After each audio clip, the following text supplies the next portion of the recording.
महायुतीच्या सत्ता स्थापनेला वेग आलाय। मुख्यमंत्री पदाचे नाव अद्याप निश्चित झाले नाहीये, पण शपथविधीची तारीख मात्र निश्चित झाली।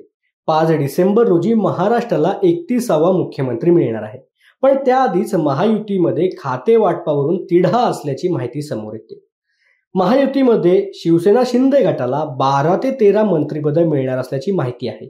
त्यात कॅबिनेट आणि राज्यमंत्रीपदे शिवसेनेला किती मिळणार हे अद्याप समोर आलेले नाही।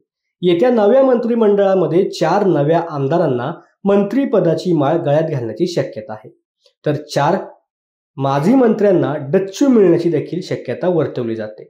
त्यामध्ये अब्दुल सत्तार, तानाजी सावंत आणि संजय राठोड यांचा पत्ता कट होण्याची शक्यता आहे। त्याशिवाय गुलाबराव पाटील यांच्यावर देखील टांगती तलवार आहे आणि भाजपमध्ये यांच्याबद्दल नाराजी असल्याचं देखील बोललं जातं। तर नव्या मंत्रिमंडळामध्ये भरत गोगावले यांना संधी मिळू शकते। त्याशिवाय संजय शिरसाट, प्रताप सरनाईक आणि मंत्रिमंडळामध्ये शिवसेनेकडून महिला चेहरा हवा म्हणून भावना गवळी यांच्या नावाची देखील चर्चा आता सुरू आहे। त्यामुळे येणाऱ्या काळामध्ये कोणाच्या गळ्यात मंत्रिपदाची माळ पडते आणि कोणाला मंत्रिपदापासून दूर राहावं लागतंय हेच स्पष्ट होणार आहे।